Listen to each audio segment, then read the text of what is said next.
Namaste, we are Shine Rasunga Development Bank Limited, the official home development bank partner for Lumbini Lions in Nepal Premier League 2025. And I welcome you in our yet another episode of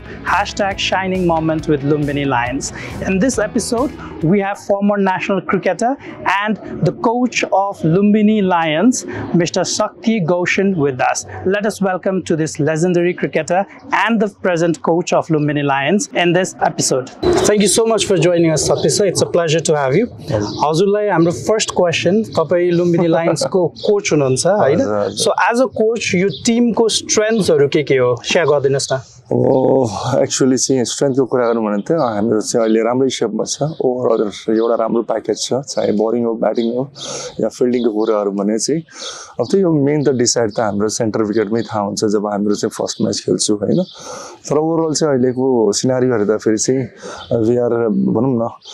strong in every department. As this segment is signing moment with Lumbini Lions भनेका छौं हामीले यो सेगमेन्टमा हैन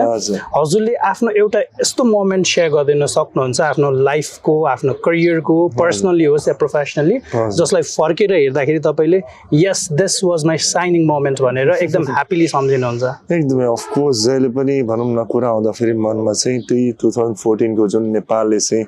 first time चाहिँ T20 world cup qualify गरेको थियो I think even अहिलेसम्म पनि हैन किनकि म त्यसमा सहभागिता जनाएको थियो र त्यसमा पनि एउटा परफर्म गरेको कारणले पनि ओभरअल हेर्दा फेरि एउटा नेपाली क्रिकेट प्लस मेरो पर्सनली चाहिँ एकदमै त्यो मेरो शाइनिङ मोमेन्ट भन्न मिल्छ thank you so much for joining us